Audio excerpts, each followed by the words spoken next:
नमस्ते, मैं विक्रांत newstech.com के लिए। और अभी हमारी चुनावी टीम वापस बनारस आ चुकी है और बनारस आने का बहुत एक सीधा सा हमारा जो है प्रयास होता है कि अलग अलग जगहों से आए हुए लोगों से बात करें, अलग अलग चौक चौराहों पर बात करें, चाय की अड़ियों पर बात करें, घाटों पर बात करें, पान की दुकानों पर बात करें और यह जानने का प्रयास करें कि यूपी के आगामी विधानसभा चुनाव का मुद्दा क्या है, कौन जीत रहा है, कौन हार रहा है और जमीन पर जनता क्या सोचती है।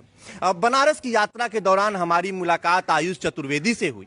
अब बहुत से हमारे दर्शक आयुष चतुर्वेदी को पहचान रहे होंगे। 2 वर्ष पूर्व आयुष ने गांधी पर एक भाषण दिया था और वो भाषण इतना चर्चित हुआ था कि देश के तमाम प्रतिष्ठित मीडिया चैनलों ने चलाया, बड़े बड़े लोगों ने आयुष के उस भाषण को शेयर किया था और आयुष उस पूरे एक नौ युवा वर्ग, तकरीबन 16 साल के रहे होंगे, उस युवा वर्ग में, उस आयु वर्ग में गांधी को इस तरीके से समझने वाले, गांधी पर बोलने वाले एक बहुत प्रतिष्ठित चेहरे के रूप में उभरते हैं। तो हम चाहते थे कि काशी के घाटों से आयुष के साथ चर्चा हो और यह चर्चा तब और जरूरी हो जाती है जब चुनाव का समय चल रहा हो।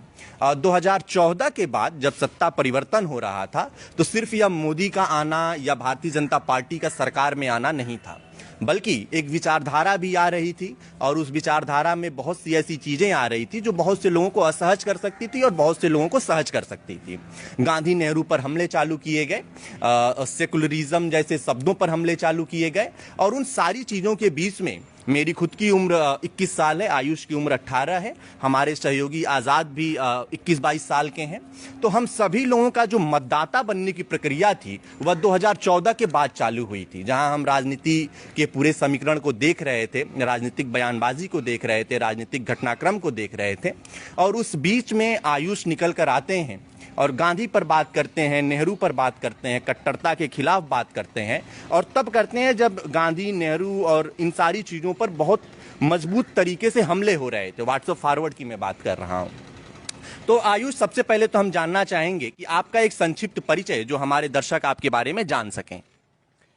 मेरा नाम आयुष चतुर्वेदी है और मैं वाराणसी में ही रहता हूँ। यहीं सेंट्रल हिंदू स्कूल से अभी मैंने 12वीं की पढ़ाई पूरी की है और फिलहाल मैं दिल्ली विश्वविद्यालय में जाकिर हुसैन दिल्ली कॉलेज में पॉलिटिकल साइंस ऑनर्स का छात्र हूँ।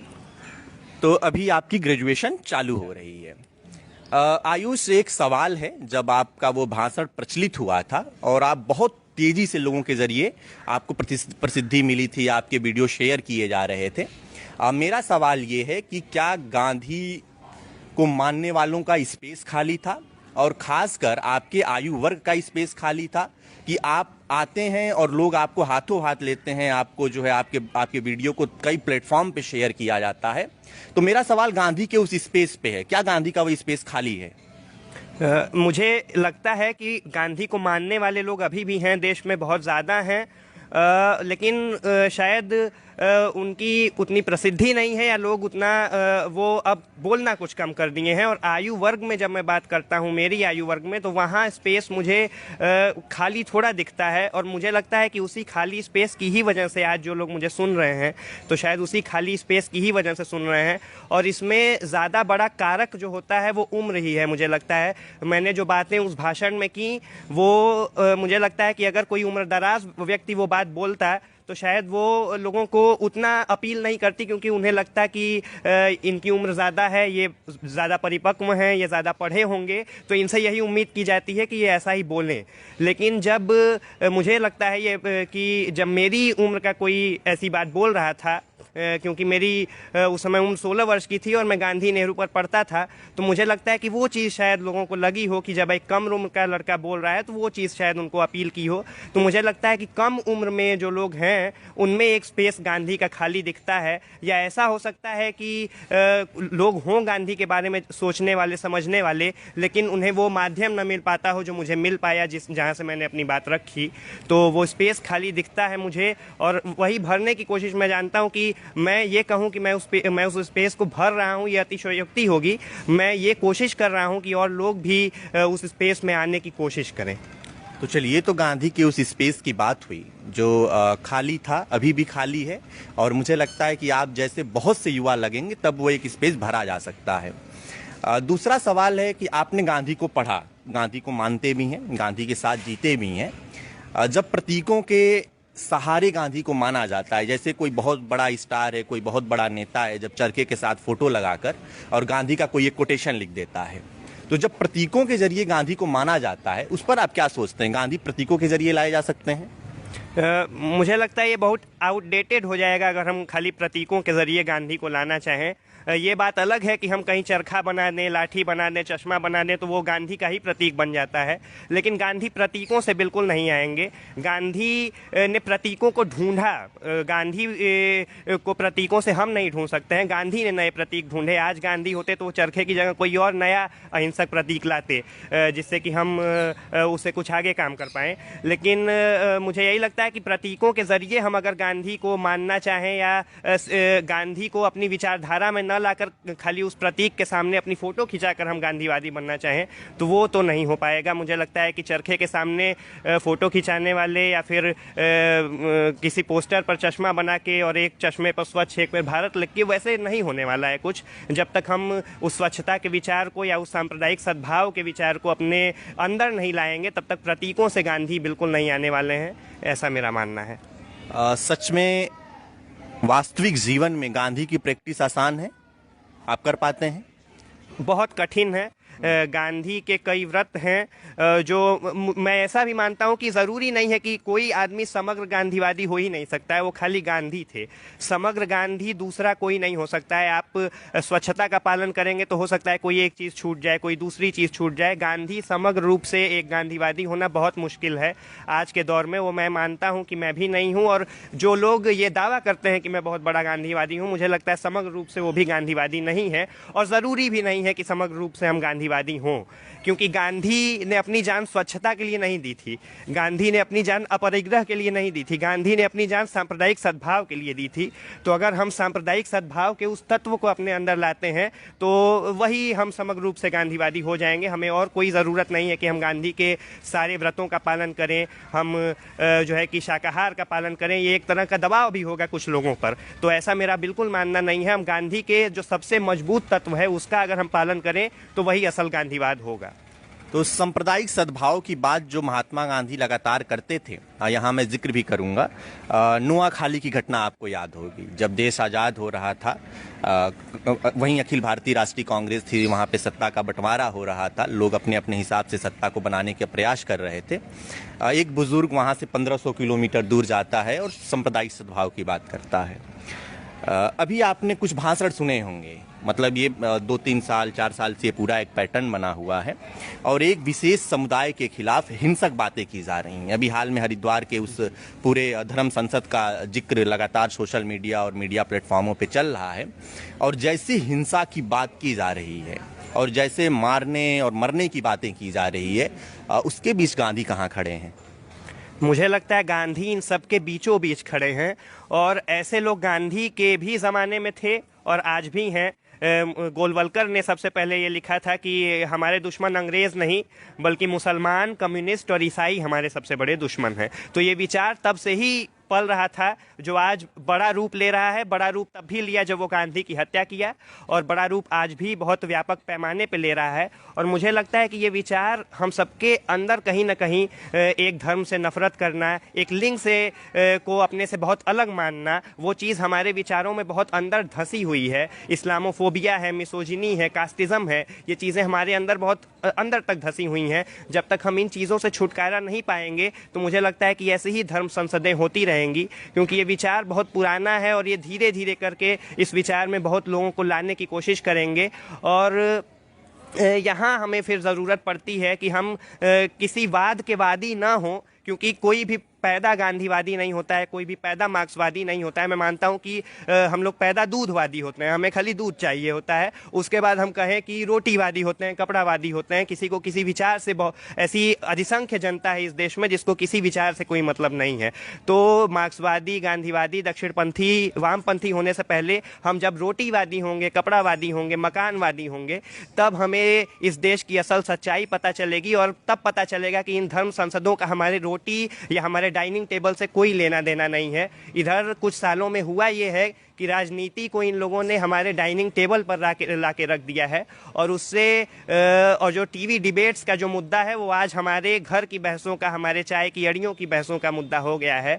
तो टीवी जिस तरह से करप्ट हुआ है वैसे ही हमारे विचार करप्ट हुए हैं, वैसे ही हमारे परिवार में हमारा स्नेह करप्ट हुआ है। तो ये एक बहुत बड़ी प्रक्रिया चलती है जो कि हमें नफरत परोसी जाती है जब, तो फिर उसका परिणाम जो होता है वो ऐसे ही धर्म संसदों में हमें मिलता है। और ऐसा विचार जो नफरत का विचार है वो तब भी था जब गांधी थे, तब बल्कि दोनों तरफ था। आज हमें एक तरफ ज़्यादा दिखाई देता है क्योंकि धर्म संसदें एक तरफ ज़्यादा होती हैं। चलिए, तो जब गांधी और नेहरू पर हमले होते हैं आयुष, गांधी को लेकर कई तस्वीरें चलाई जाती हैं, नेहरू को लेकर कई मिथक गढ़े जाते हैं, और उनके समानांतर जो और भी लोग थे, चाहे वो सुभाष थे या सरदार पटेल जी थे, इन सभी लोगों को एक तुलना के आधार पर देखा जाता है। पटेल की एक प्रतिमा बनाई जाती है, सुभाष के नाम पे कार्यक्रम किए जाते हैं। इन सारे विवादों के बीच में आप क्या समझते हैं, मतलब आज का इतिहास कहाँ खड़ा है? मुझे लगता है कि सबसे पहले तो हमें ये समझने की ज़रूरत है कि इन तमाम जो जेन्युइन स्वतंत्रता सेनानी थे उनके अंदर मतभेद तमाम रहे। गांधी नेहरू को हम बताते हैं कि गांधी नेहरू को बहुत मानते थे, लेकिन सबसे ज़्यादा मतभेद भी गांधी और नेहरू में ही थे। तो मतभेदों का होना, दुश्मनी का होना बिल्कुल नहीं है। गांधी और अंबेडकर में दुश्मनी थी ऐसा बिल्कुल नहीं है। मतभेद ज़रूर थे, गांधी और भगत सिंह में मतभेद थे, गांधी और सुभाष चंद्र बोस में मतभेद थे, छोटी चीज़ों को लेकर मतभेद थे। गांधी और लोहिया में सिगरेट को लेकर मतभेद था, गांधी और नेहरू में इस चीज़ को लेकर मतभेद था। लेकिन ये वही गांधी थे कि जिन्हें एक बार तोहफे में किसी ने सिगरेट का एक डब्बा भेज दिया था उनके जन्मदिन पर। तो गांधी, उस व्यक्ति को ये मालूम नहीं था कि गांधी सिगरेट नहीं पीते हैं, तो गांधी ने वो डब्बा रख लिया कि नेहरू आएगा तो उसको दे दूंगा। तो ये वो गांधी थे कि जो मतभेदों को दुश्मनी जैसा नहीं मानते थे। ये वो गांधी थे जो लोहिया को सिगरेट न पीने के लिए बोलते हैं और लोहिया तब तक सिगरेट पीना छोड़ देते हैं जब तक गांधी जीवित रहते हैं, उसके बाद पीना शुरू करते हैं। तो मतभेदों का होना दुश्मनी बिल्कुल नहीं है। अंबेडकर एक समय आने तक ये कहने लगे थे कि गांधी अब हमारे आदमी हो गए हैं। वो गांधी जो शुरुआत में वर्ण व्यवस्था के समर्थक थे, वो बाद में आते आते लेख लिखते हैं और अंबेडकर की एनिहिलेशन ऑफ कास्ट से पहले वो लेख लिखते हैं कि कास्ट हैज़ टू गो, कि जाति को अब जाना होगा, खत्म हो जाना चाहिए। तो गांधी लगातार प्रगतिशील होते हैं, परिवर्तनशील होते हैं, और आज भी जैसा कि मैं मानता हूं कि गांधी आज होते तो कुछ नया लाते। कुछ हो सकता है वो चरखे को खुद ही आउटडेटेड मान लेते और कुछ नया, आज लैपटॉप पे वो कुछ लिख रहे होते, उससे कुछ अलग चीज़ कर रहे होते। तो गांधी हमेशा परिवर्तन करते रहते हैं। और अंबेडकर के पहले सत्याग्रह का समर्थन महात्मा गांधी ने किया था। सुभाष चंद्र बोस को उन्होंने प्रिंस अमंग द पैट्रियट्स कहा था कि जितने भी आज़ादी के लिए लोग लड़ रहे हैं उनका ये राजकुमार है। तो और अपना बागी बेटा कहा था उन्हें। तो ये हमें दिखाता है कि उस समय के जितने नेता थे उनमें मतभेद ज़रूर था, और मतभेदों का होना बहुत सुंदर चीज़ है कि कोई पार्टी लगातार टिक रही है। इसका मतलब ये है कि उसके अंदर विचार जो है वो एक ही है। जब आपके पार्टी के अंदर विचार अलग होंगे, कम्युनिस्ट पार्टी क्यों बढ़ती है? क्योंकि उसके अंदर एक मार्क्सवादी तबका है, एक लेनिनवादी तबका हो जाता है, एक माओवादी तबका हो जाता है। भारतीय जनता पार्टी इसलिए नहीं बढ़ती है क्योंकि उसका विचार एक ही है। इसमें जितने लोग हैं, कुछ दिखाएंगे कि हम लिबरल हैं, कुछ दिखाएंगे हम गांधी को मानते हैं, कुछ खुले तौर पर दिखाएंगे कि हम गांधी को नहीं मानते हैं, लेकिन अंदर से सारे लोग नहीं मानते हैं। और यही कारण है कि वो पार्टी लगातार बनी हुई है बिना किसी विघटन के। जब जिस भी पार्टी में मतभेद होंगे, जिस भी पार्टी में अलग विचार होंगे तो विघटन होगा। जब विघटन ना हो तो वो पार्टी एक ही विचार पर चल रही है, और उसी का असर शायद हम देख रहे हैं। तो जब झूठ फैलाया जाता है, हिंसा फैलाई जाती है, और ऐसा माहौल बना दिया जाता है कि अगर आप गांधीवादी खुद को कहते हैं और कहते हैं कि नेहरू मेरे आदर्श हैं या गांधी मेरे आदर्श हैं, तो आप पे कटाक्ष किया जाता है। फैले झूठ पे आपका क्या सोचना है आयुष? झूठ वाकई बहुत फैला है, और इधर जब से हम सबके हाथ में फ्री नहीं कहूँगा, सस्ता इंटरनेट और मोबाइल फ़ोन आया है, तब से वो झूठ बहुत ज़्यादा फैलना शुरू हुआ है। गांधी ने अपने ज़माने में ही कह दिया था कि अफवाहों को सुनो मत, और सुनो तो उसे मानो मत। लेकिन हमने बिना सुने और समझे अफवाहों को मानना शुरू कर दिया है, और यही कारण है कि तमाम अलग अलग तरह के ज्ञान हमारे पास जो किताबों में आपको कहीं नहीं मिलेंगे, लेकिन वो चीज़ें आप जानते हैं, वो झूठ भी आपको सच के तौर पर परोसा जाता है। एक ही झूठ को जब आप कई बार बोलेंगे तो वो सच की जगह लेने लगता है। तो वही काम हो रहा है। मुझे लगता है कि झूठ का विचार बहुत तेज़ी से फैला है, उसका दबाव एक हम सबके ऊपर है जो सच का विचार जानना चाहते हैं, उसे फैलाना चाहते हैं। लेकिन इसको कॉम्बैट हम ऐसे ही कर सकते हैं कि हम एक सच का विचार लेकर उन पर एक दबाव डालें, तो फिर वो विचार शायद दबे, वरना एक ही विचार हम पर हावी होता जाएगा। तो झूठ का विचार फैल बिल्कुल रहा है, और इसको रोकने के लिए हम यही कर सकते हैं कि हम अपने मोबाइल पर विश्वास न करके उससे भी उतना ही सीखें जितना कि किताबों से सीखते हैं। हम किताबों को ज़्यादा पढ़ने की तरजीह दें, वहाँ पे हमें ज़्यादा चीज़ें मिलेंगी। मोबाइल पे भी मिलेंगी, लेकिन शायद यहाँ झूठ भी मिलेगा, किताबों में झूठ कम मिलता है। तो चलिए, तथ्यों पर ध्यान दें, किताबों को पढ़ें और सही चीज़ों को पढ़ें। आप मतदाता बन चुके हैं, 18 साल की आपकी उम्र पूरी हो गई है। आपको भी चुनाव करना है, लोकतंत्र में है, आपका भी एक वोट है।